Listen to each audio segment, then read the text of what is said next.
Yuk, Langsung, Mi. buka heula. Ya, maksudnya langsung mulai. Guys, di record dah. Assalamualaikum warahmatullahi wabarakatuh. Waalaikumsalam warahmatullahi wabarakatuh. Perkenalkan, kami dari kelompok 7 atas nama yang beranggotakan atas nama Fahmi Fauzi Al-Faridi dan saya Edwin Triatna akan menjelaskan mengenai materi anonim. Nah, berikut dijelaskan oleh Fahmi Fauzi. Langsung saja ya kita ke materi. Anonimitas, tanpa nama, tanpa identitas. Lalu apa itu anonim tersebut? Anonim adalah kelompok hacktivis internasional yang terdesentralisasi yang dibentuk pada tahun 2003. Para anggotanya dapat dibedakan di depan publik dengan mengenakan topeng Guy Fawkes atau yang biasa dikenal V4Friend.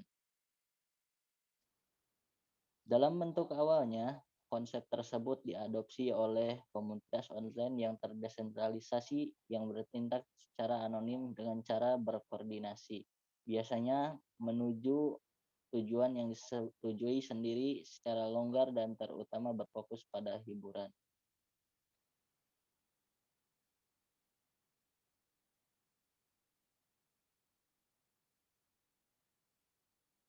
Menurut beberapa sumber, pengertian anonim adalah tanpa nama atau tidak diketahui, baik seseorang atau kelompok yang bertanggung jawab terhadap isi karya.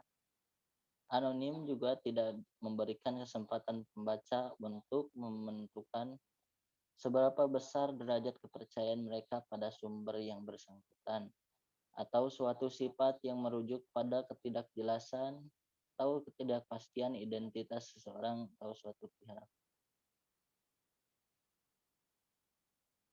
Ada dua jenis sifat anonimitas, yaitu true anonymity dan pseudo anonymity. Yang pertama, true anonymity. Jenis anonimitas ini adalah anonimitas yang tidak dapat dilacak.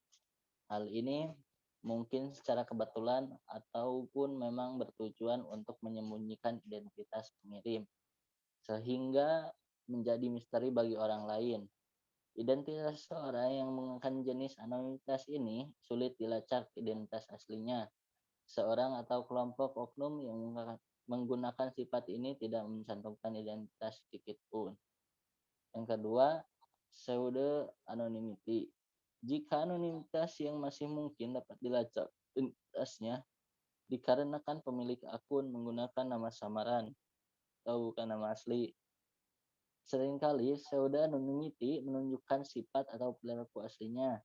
Salah satu maksud pemilik akun menggunakan nama samaran yaitu mengalihkan pendapat atau opini seseorang atau sekelompok terhadap akun tersebut. Contohnya, Samuel Langham Clement adalah nama asli pengarang terkenal yang melejit lewat nama samaran, yaitu Mark Twain. Bahkan akhirnya nama samaran tersebut jauh lebih dikenal daripada nama aslinya. Materi selanjutnya akan disampaikan oleh Edwi. Selanjutnya, tujuan dari anonim. Berbicara tentang penggunaan media sosial, terdapat alasan seseorang dalam menggunakannya yang disebut motivasi.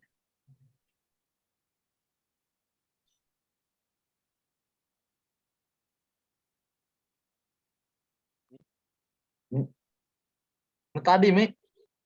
Oh, takut geser. Tujuan dari anonim. Berbicara tentang penggunaan media sosial, terdapat alasan seseorang dalam menggunakannya yang disebut motivasi. Motivasi juga dapat dikatakan sebagai upaya atau hasrat memperoleh kesuksesan. Berdasarkan pernyataan tersebut, terdapat alasan seseorang memanfaatkan media. Rubin mengungkapkan bahwa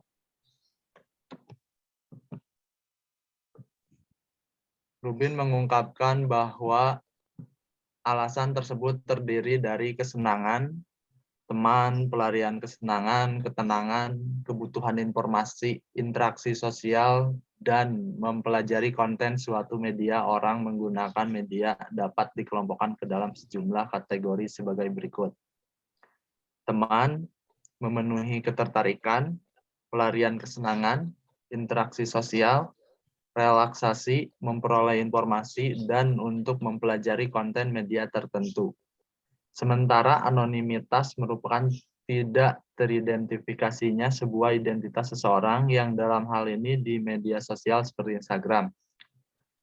Berdasarkan definisi tersebut, maka pengertian motivasi anonimitas dalam penelitian ini ialah sesuatu yang menggerakkan hati seseorang atau alasan seseorang menggunakan media sosial yang dalam hal ini Instagram tanpa menunjukkan identitas asli dirinya.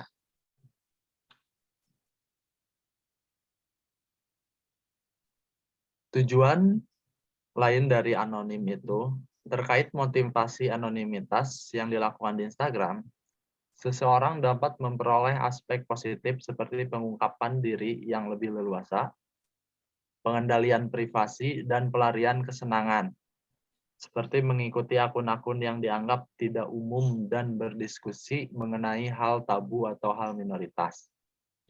Melalui akun anonim pula, seseorang dapat beraktualisasi dengan berekspresi lebih mudah jika dibandingkan berekspresi secara langsung, karena tidak perlunya kehadiran fisik.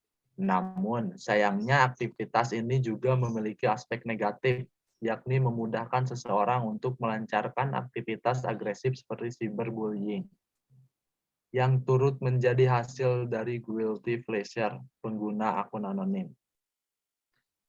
Kesenangan dalam melontarkan kata-kata yang menyinggung orang lain ini sederhana, karena ia ingin merasa superior atau mendapati bahwa menghina orang memberinya kepuasan. Orang yang melakukan tindakan memaki, menghina, sembari menikmati kebiasaan di internet ini disebut sebagai troll atau monster yang bersembunyi di kegelapan dan mengancam orang lain yang dianggapnya lebih rendah.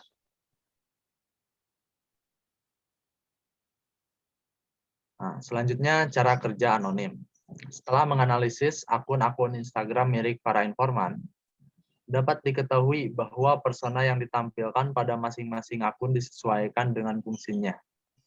Pada akun asli, persona yang ditampilkan adalah representasi identitas sejati di mana identitas ini berlaku sebagai pengenal.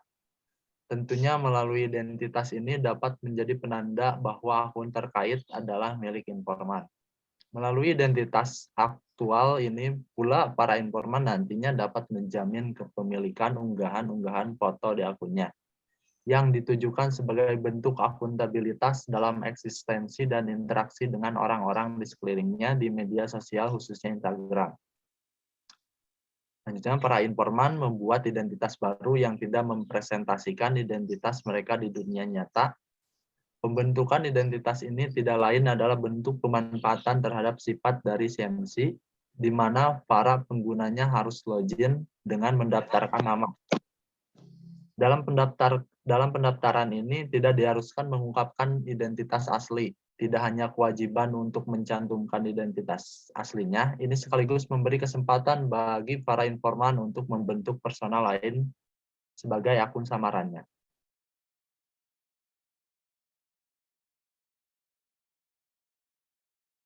Cara kerja anonim, masih cara kerja anonim. Akun asli dan akun pseudonym memiliki persona masing-masing. Kepemilikan akun ganda untuk segmentasi, unggahan, konten, dan wujud alter ego. Akun pseudonym memberikan keleluasaan berekspresi sekaligus mengurangi rasa cemas. Kepemilikan akun ganda sebagai tempat atau media untuk mengakumulasi berbagai informasi.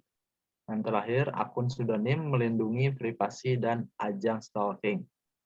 Suka atau benci mereka, anons adalah kekuatan dunia sejati yang memiliki implikasi serius bagi politik dan ekonomi di mana-mana. Ini adalah kekuatan penyeimbang yang telah mencapai dimanapun ada jaringan komputer.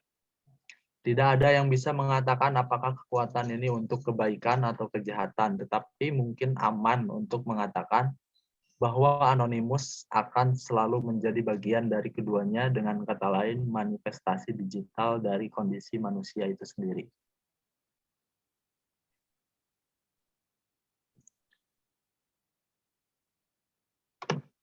Nah, selanjutnya, dan dampak positif dan negatif anonimitas.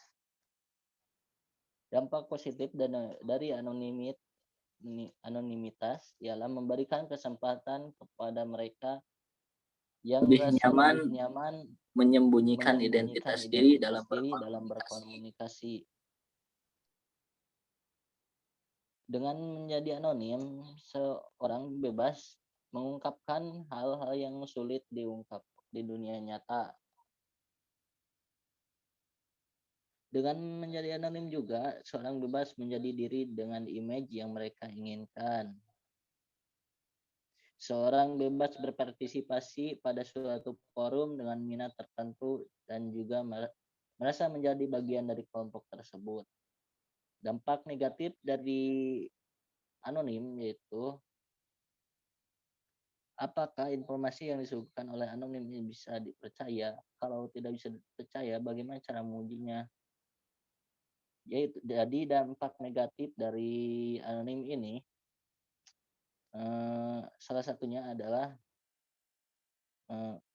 perilaku atau cara berkampanye yang dilakukan dengan menghina, memfitnah, mengadu domba, menghasut, atau menyebarkan berita bohong yang dilakukan oleh seorang calon atau sekelompok orang dari partai politik atau pendukung seseorang calon terhadap lawan. Jadi berapa banyak informasi yang menjelekan seorang atau suatu perusahaan yang beredar di dunia maya. Pihak-pihak yang Ideologian tersebut tak berdaya karena tak bisa menuntut siapa pelaku karena sifat anonim. Contoh kasus anonimitas. Pada tahun 2012, majalah Time pernah memasukkan nama kelompok hacker anonimitas sebagai kelompok hacker yang paling berpengaruh di dunia. Hal itu terjadi karena Anonymous kerap menyerang website penting yang menandakan keprotesan ketidaksetujuan mereka terhadap sesuatu. Berikut ini saya kasus-kasus yang melibatkan Anonymous, yaitu pertama pada tahun 2008 mereka melancarkan serangan online besar-besaran pada sekelompok agama Scientology karena dianggap mengandung pornografi anak. Kedua, pada 2009 setelah Pirate terbukti bersalah atas kasus hak cipta, kelompok Anonymous melancarkan serangan kepada organisasi IP atau International Federation of the Pornographic Industry. Yang tiga, akhirnya pada 2012 saat itu Anonymous berhasil melumpuhkan situs Departemen Kehakiman AS FBI. Keempat, mereka juga pernah menyerang situs penting dari Israel yang sebagai aksi protes terhadap serangan Israel ke Palestina. Yang kelima, pada saat revolusi Arab, yaitu Arab Spring, para peretas Anonymous menggunakan software sederhana untuk membebani situs agar traffic berlebih yang akhirnya menghancurkan situs pemerintah tersebut.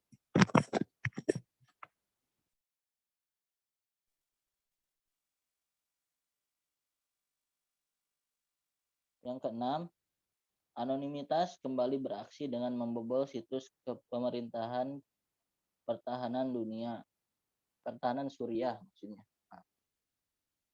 Memasang gambar bendera dari negara pragmatis yang merupakan simbol gerakan pro-demokrasi yang terjadi di negara itu, serta mengirim pesan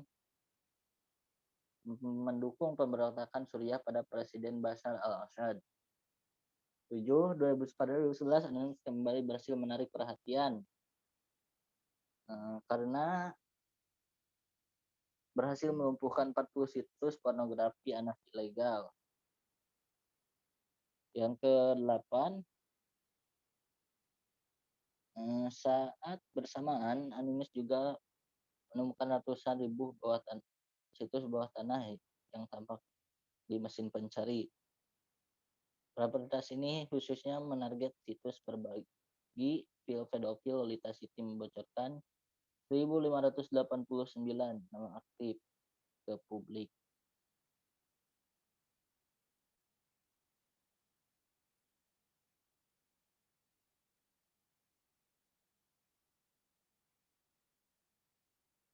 Hukum dan undang-undang tentang anonim. Di Indonesia, jika seorang anonim melakukan penghinaan atau pencemaran nama baik melalui internet, dapat dijerat pasal 27 ayat 3 yaitu Undang-Undang Nomor 11 Tahun 2008 tentang Informasi Transaksi Elektronik atau UU ITE. Setiap orang dengan sengaja dan tanpa hak mendistribusikan atau mentransmisikan informasi elektronik atau dokumen elektronik yang memiliki muatan penghinaan atau pencemaran nama baik. Biasanya banyak anonim yang melakukan kasus-kasus tersebut ya. Ini supaya identitasnya tidak terbongkar. Selanjutnya ini adalah sumber dari materi-materi yang telah disampaikan. Mungkin ada tambahan lagi, Win, atau tidak? Silahkan. enggak, mungkin dicukupkan sekian untuk presentasi dari kelompok kami mengenai materi anonim. Untuk kurangnya mohon dimaafkan. Assalamualaikum warahmatullahi wabarakatuh. Waalaikumsalam warahmatullahi wabarakatuh.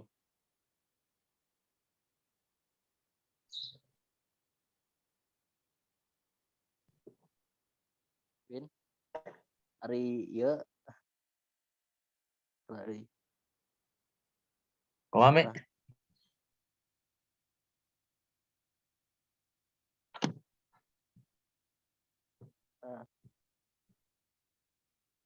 Yelina